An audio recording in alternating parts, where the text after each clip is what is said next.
All right, so currently, after a week and finally the opportunity to play video games, PSN is down, and it's been down for the last 4 hours. So why not hop on the podcast and occupy my time if they cannot fix this in a reasonable amount of time? And so I'm pissed off because I was waiting to play video games on Friday. I play COD. Usually just play ranked because I don't like playing video games if I don't know that I can actively be, get more up on the, God, I'm flustered right now. I just hopped on. I guess I'll get used to it the more I do it, but the leaderboards is what I was trying to say. If I can't actively try to improve and get better and go up the leaderboards, then what is the point of playing the game? I understand that some games are fun to play, but if you're not getting better at it and you're not competitive, then what's the point in playing the games if you're not trying to win at all times? You know what I mean? And so that's what's happening now. What else has been happening? I mean, my last episode, or the last little video I did, was talking about basketball. That night, they played the Jazz, and then they immediately went and played the Lakers right afterwards. Golden State did. And it was embarrassing. I was very upset after that. Curry, there was one, I had to turn it off for a second. It was like 5 minutes or 7 minutes to halftime in the second quarter. And Curry goes up, misses a wide open layup. No one goes to get the rebound because they think that Curry's going to miss it. The Lakers don't. And so Curry's like, oh, and he grabs the board and tries to put it up again and misses it like point blank. I was like, what is going on? And that's completely indicative of what everyone's been saying, that Curry is just old and he's slowing down, and it's hard to watch. But we have Jimmy Butler now, another old man. So we'll see if he can pick up the slack in whatever areas of offense that we're lacking in. But this is not a basketball podcast, unless you want it to be. I would very much like it to be. I don't know if I should do multiple podcasts, one doing basketball and one doing just like general talking, and then another one doing something else. But recently I've had a spiritual revelation. And it's funny talking about it now once I'm going to give you the context, because I got the inspiration from watching an old interview with Kanye. And just recently Kanye decided to just drop the most heinous thread of tweets in probably his career thus far. Before he went on Alex Jones, he was saying stuff about, I'm not even going to talk about it. I'm not even going to say it just in case, but he just decided to go crazy. But the interview, from what I was watching, which made me have the spiritual revelation, was he said, once you start... dude, he is two different people.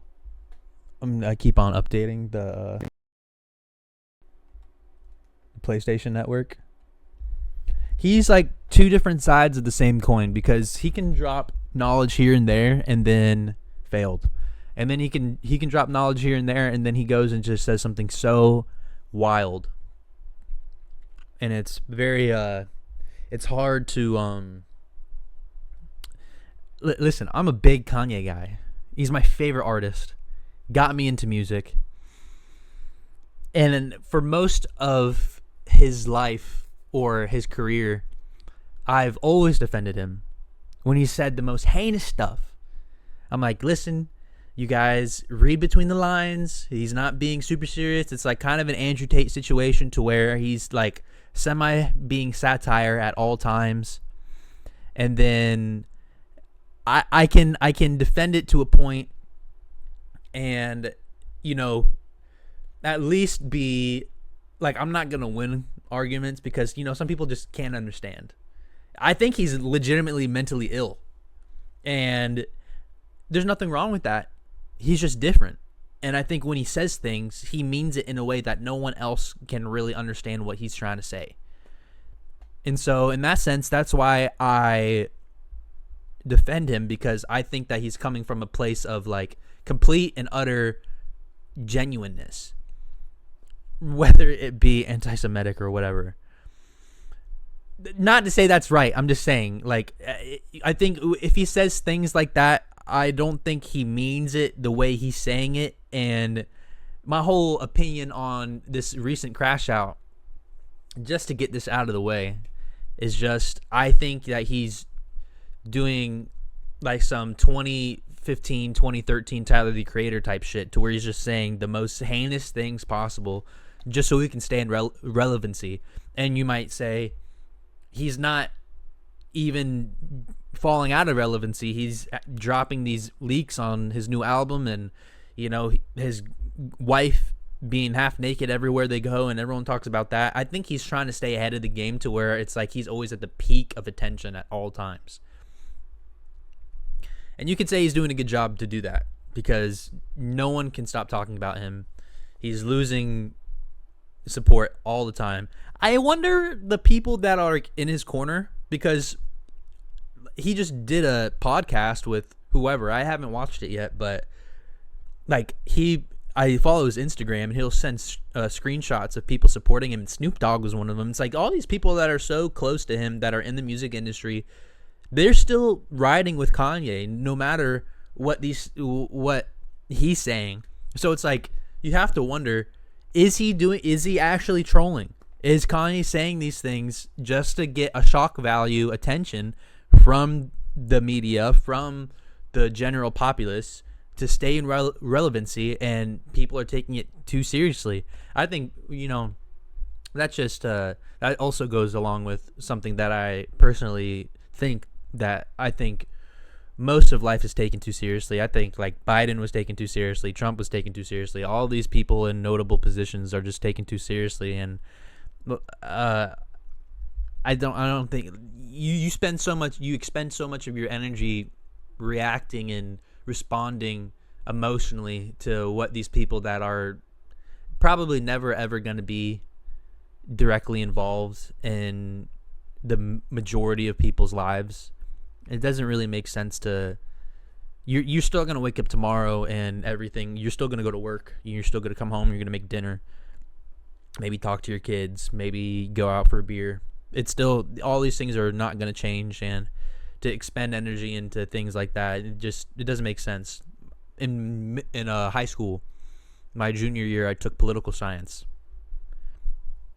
And looking back on it now, the teacher was very liberal.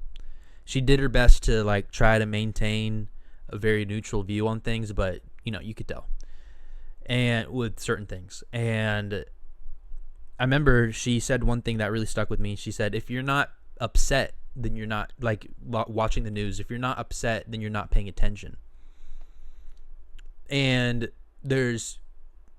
that's true, but my philosophy, like my internal philosophy, kind of went back on that and was like, why would you want to be upset all the time? Why would you want to live your life constantly being in a state of anger or, you know, discontent because of things that are beyond your control by a long shot? I think it was, dude, regardless of what you believe, Joe Biden, when he won, the most popular president in history, I can see how it could happen, considering there was a lot of pushback from Trump after his first term. But these people are going to get elected whether or not you like it, regardless of whether or not you voted for whoever. That's my personal opinion. I voted. I don't necessarily think it matters to a degree. I think it does matter a little bit, but if they want somebody in there to fulfill their agenda, then they're going to put that person in there. And I don't think we have any control over that. I think like true democracy has really been, you know, tossed to the wayside. I think it was I'm more involved. I mean, I'm not really that involved. I'm trying to get more into it, but local government is really the things that would impact your life day to day, that would make a discernible difference, rather than the whole federal aspect of it, because managing 370 million people at a time is kind of difficult, and it usually doesn't work well in anyone's favors. So regardless, back to my original thought of a spiritual revelation. He said, if you're not working an unequivocal love for the universe, or once you start working in unequivocal love for the universe, then the universe responds and starts giving you opportunities that you wouldn't have had before, because you're working out of love. And I've thought that my entire life. I've had a period of time when I was younger to where like everything was going right. I was getting job opportunities. I'm working full-time. I'm school full-time. I'm acing my classes. I'm making buku money. And at the time, I always had the thought process of be grateful for where I'm at the moment, because it could always be worse, and always go out of your way to help other people no matter what, even if it brings turmoil on your immediate position in that moment. If you have to if you have to stay an extra hour, you're super tired, but they really need you to stay at work for an extra hour, you do that because it's helping someone else. You see an old lady like struggling for something, you help her, or it's just like that sentiment is what I religiously followed that in my youth, like 4 or 5 years ago in my youth. But I've realized, once I saw that interview with Kanye and he said that, I realized I was not doing that anymore.